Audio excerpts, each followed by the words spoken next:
الحمدللہ والصلاۃ والسلام علی رسول اللہ وعلی آلہ وصحبہ وموالا۔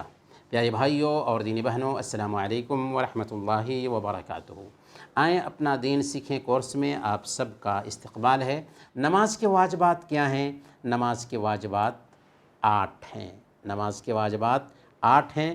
سب سے پہلے نمبر پر تکبیر تحریمہ کے علاوہ ساری تکبیرات۔ ہم نے جان لیا کہ تکبیر تحریمہ نماز کا رکن ہے۔ تکبیر تحریمہ کے علاوہ ساری تکبیرات سے مراد کیا ہے؟ اللہ اکبر جو ہم کہہ کر کے دوسرے عمل کی ادائیگی کرتے ہیں، تو یہ تکبیرات جو ہیں، ان تکبیرات کو علماء نے واجب میں شامل کیا ہے۔ دوسرے نمبر پر امام اور اکیلے نماز پڑھنے والے کا سمع اللہ لمن حمدہ کہنا، اور تیسرے نمبر پر امام کا، اکیلے نماز پڑھنے والے کا اور مقتدی کا، تینوں کا، سب کا ربنا ولک الحمد کہنا، یہ بھی واجب ہے۔ چوتھے نمبر پر رکوع میں 1 مرتبہ سبحان ربی العظیم کہنا، اور 5ویں نمبر پر سجدہ میں 1 مرتبہ سبحان ربی الاعلیٰ کہنا، اور 6 نمبر پر دونوں سجدوں کے بیچ 1 مرتبہ رب اغفر لی کہنا، اور 7ویں نمبر پر تشہد میں بیٹھنا۔ کون سا تشہد؟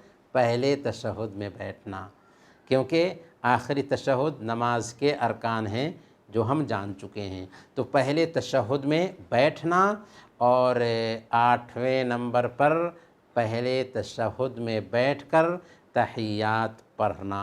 تو گویا کہ پہلے تشہد میں بیٹھنا واجب اور پہلے تشہد میں تحیات پڑھنا بھی واجب، جبکہ آخری تشہد میں بیٹھنا رکن ہے، اور آخری تشہد میں بیٹھ کر تحیات پڑھنا بھی رکن ہے۔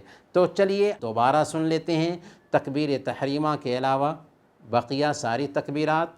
دوسرے نمبر پر امام اور اکیلے نماز پڑھنے والے کا سمع اللہ لمن حمدہ کہنا، امام کا، اکیلے نماز پڑھنے والے کا اور مقتدی سب کا ربنا ولک الحمد کہنا۔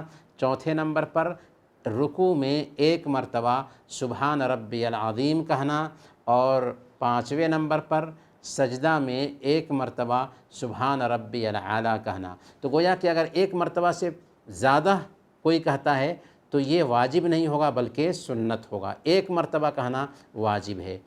6 نمبر پر 2 سجدوں کے بیچ رب اغفر لی 1 مرتبہ کہنا واجب ہے، 1 مرتبہ سے زیادہ کہنا سنت ہے۔ 7ویں نمبر پر پہلے تشہد میں بیٹھنا، 8ویں نمبر پر پہلے تشہد میں بیٹھ کر کے تحیات پڑھنا۔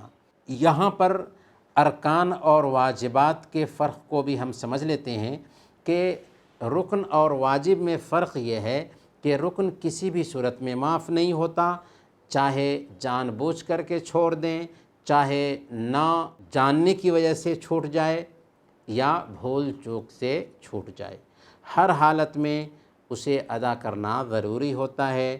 اس لیے اگر نماز میں کوئی رکن چھوٹ گیا تو نمازی کو چاہیے کہ پہلے رکن ادا کرے پھر آگے بڑھے، رکن ادا کرے پھر آگے کی نماز پڑھے۔ اگر رکن سے آگے کوئی بڑھ چکا تھا، جیسے رکوع کرنا بھول گیا اور سجدہ سے بھی اٹھ گیا تھا، تو اب کیا کرے گا؟ اسے چاہیے کہ اپنی نماز میں سے 1 رکعت ڈیلیٹ کر کے اضافی 1 رکعت ادا کرے۔ اگر اس کو 4 رکعتیں نماز پڑھنی تھی تو 1 رکعت اس میں سے ڈیلیٹ سمجھے اور اضافی 1 رکعت ادا کر لے، تاکہ اس کی نماز کی رکعتیں مکمل ہو جائیں، پھر سجدے سہو کر کے سلام پھیر دے۔ اگر سلام پھیرنے کے بعد کسی کو خیال آیا کہ کوئی رکن چھوٹا ہے، تب اسے 1 رکعت ادا کرنا ہے اور 2 سجدے کر کے سلام پھیر دینا ہے۔ لیکن اگر نماز سے بالکل فارغ ہو چکا تھا اور اپنے کام میں لگ چکا تھا، پھر اس کو یاد آیا کہ رکن چھوٹ گیا ہے، تو اس کو اثر نو نماز پڑھنی ہوگی۔ جبکہ نماز کے واجبات میں سے کوئی واجب چھوٹ جائے تو اس کی کمی پوری کرنے کے لیے 2 سجدے کر لینا کافی ہے۔